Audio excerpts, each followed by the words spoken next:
procurar não demorar, eu agradeço ao projeto Obra de Amor, a diaconisa Ivanete, a todos os colaboradores, aqueles que cortaram o meu cabelo, cortaram o cabelo de muitos aqui, tenho certeza que todo mundo vai sair feliz, satisfeito, a todos que vão me assistir pela internet, nos canais do projeto Lâmpada de Deus, é o reverendo César Augusto.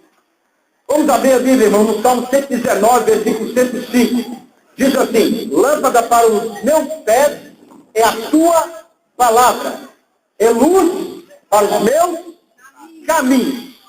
Eu me lembro que lá no livro do Êxodo, irmão, Deus, quando fala com Moisés a respeito da Shekinah, e fala também sobre o átrio, sobre todos os instrumentos que ficariam no tabernáculo, ele fala de uma lâmpada de Deus, que no hebraico é menorá. Menorá quer dizer luz. Luz. O Senhor falou com ele assim: Moisés, faça um castiçal com 7 pontas e coloque ele coberto de ouro. Hoje a gente vê esse símbolo, por exemplo, no judaísmo e algumas igrejas católicas e outras igrejas que respeitam esse símbolo. Esse símbolo representava Jesus Cristo no Antigo Testamento, porque ele é a luz do mundo, não é verdade?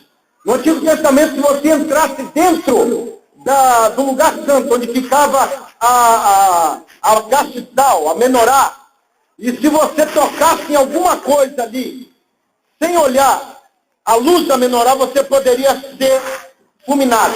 Ou seja, primeiro, você não pode entrar no lugar santo. Segundo, não pode tocar em nada não sendo um sacerdote. E o que nós vemos hoje, irmãos, são pessoas que xingam igrejas, ofendem ministérios, vê um mover como esse e critica a diaconisa, critica todo mundo. Muito cuidado você que não concorda com esse evento. Pessoas assim, irmão, amam bagunça, amam prostituição, amam coisas erradas. E Deus está dizendo, à luz da palavra, se você não concorda, deixa para lá. À luz da palavra nós vemos que o salmista, inspirado nessa passagem, falando sobre a lâmpada de Deus, fala que lâmpada para os nossos pés é a palavra de Deus, é luz para os nossos caminhos. E o que é isso? Como é que você tem conduzido a sua vida? Tem pessoas que conduzem a sua vida pelos seus sentimentos. Eu senti de matar aquele cara, dei um tiro na cabeça dele, matei ele. Eu senti de ficar com aquela mulher, eu conquistei ela e deu tudo errado. Pessoas que são levadas por sentimentos, como criança. Criança é movida por sentimentos, por isso ele precisa de tutores, condutores, pais, que vão colocar juízo. Agora é hora de acordar, agora é hora de comer, agora é hora de ir para a escola, agora pode se divertir, não assiste TV demais não. Pessoas que estão como crianças. Por isso, irmãos, precisamos da Bíblia Sagrada para poder entender o caminho certo. Quantas pessoas que entram por caminhos escorregadios e acham que servir a Deus é só pertencer a essa ou aquela igreja. Quem foi que disse que ser religioso traz salvação?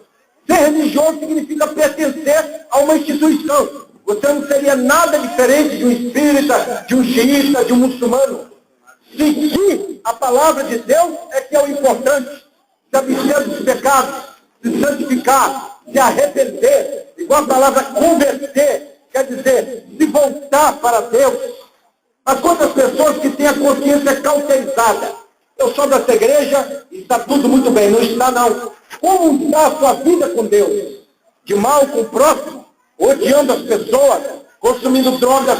Se prostituindo? Deus não está na sua vida. É necessário olhar a luz da vida e você vai ver. Quando você anda no escuro, você pode tropeçar, pode cair. Foi isso que Jesus falou em Mateus 23, chamando os fariseus de condutores cegos. Que se um cego que o outro, ambos vão cair num buraco. Então, irmãos, precisamos da luz da palavra para entendermos qual é o caminho do Senhor. Qual é as exigências que Ele faz para que possamos ser realmente filhos de Deus. Se eu não tenho por sobrenome Medeiros, eu não posso receber a herança dos Medeiros. Se eu não tenho por sobrenome Queiroz, eu não recebo nada dos Queiroz. Então, como se eu não tenho o nome de Cristo em minha vida, posso dizer que Ele é meu Pai e meu pastor? Hoje é dia de salvação. O irmãozinho que me antecedeu, o pregador, Mirim, que trouxe uma palavra abençoada, falou a respeito da época do dilúvio, em que ninguém, irmão, que ia se converter, não queria deixar seus pecados, e veio o dilúvio e levou a todos. Hoje nós vemos a seca, hoje nós vemos guerra, hoje nós vemos terremotos. Enquanto estamos falando aqui, acontece de 2 a 3 mil tremores de terra todos os dias.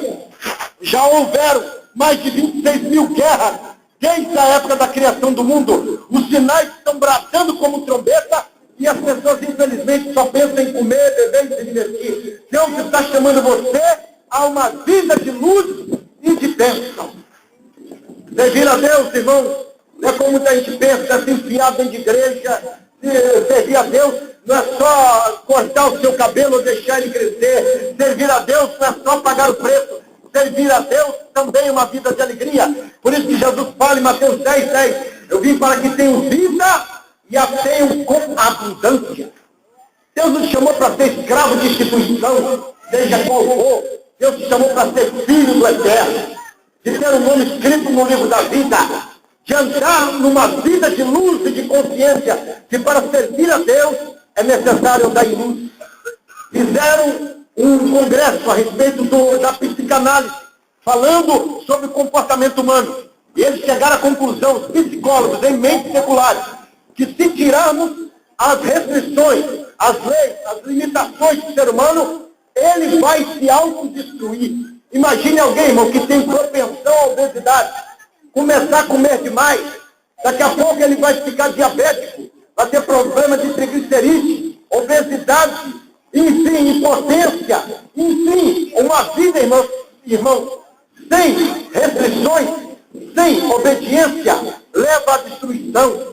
Pessoas que transgridem leis de trânsito precisam ser multadas como método disciplinatório, porque se ele não for multado, ele vai exceder a velocidade de novo. Então, por isso, a Bíblia é um livro de leis.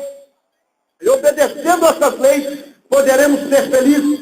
Obedecendo essas leis, poderemos ser chamados de reino de Deus na terra.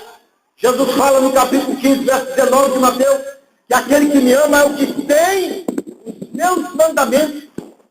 Se você tem os mandamentos, se você tem a palavra de Deus, se você guarda o conserto de Javé, se você procura viver uma vida fora dos vícios, uma vida de obediência à palavra, você com certeza vai ter felicidade na sua vida, porque você não vai ter gravidez indesejada, você não vai ter problemas com a sociedade.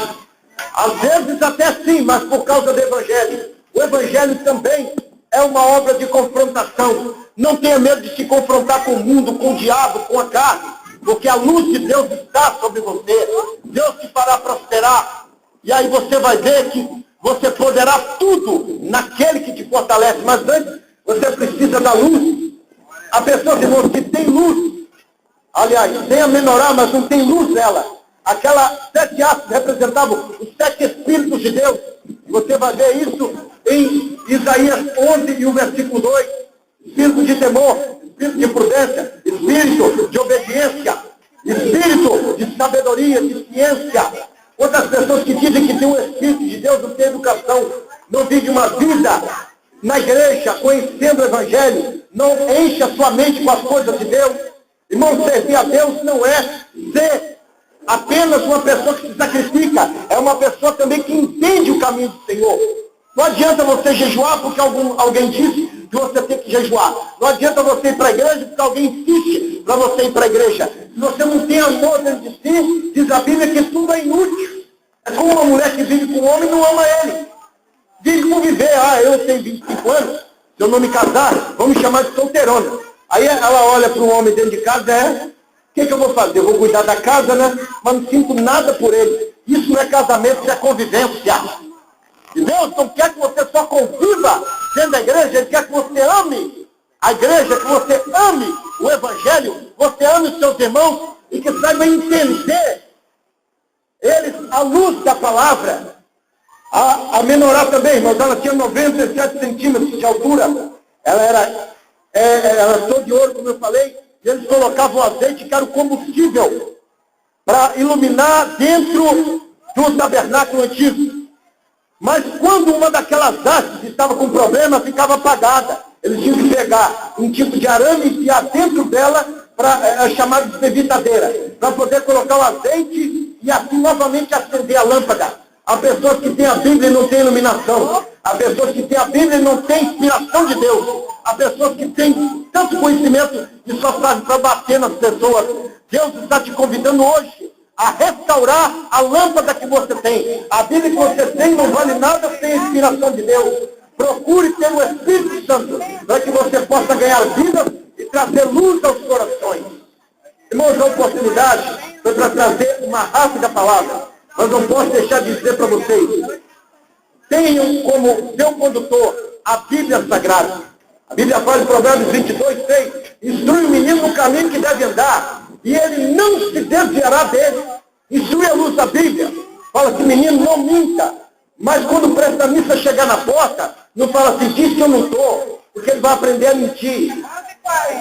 Então, irmão, vamos aprender a luz da palavra, levar nossos filhos para a escola, ser obedientes, e assim teremos uma geração sadia.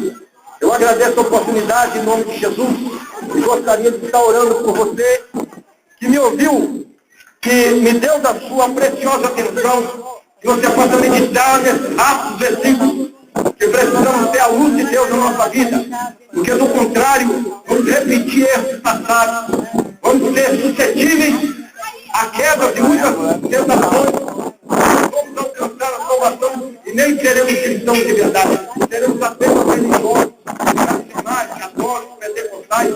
Eu não vim falar de religião, vim falar do Evangelho, porque só ele tem o poder de libertar o homem, de iluminar o homem. Amém? Vamos orar agradecendo a Deus.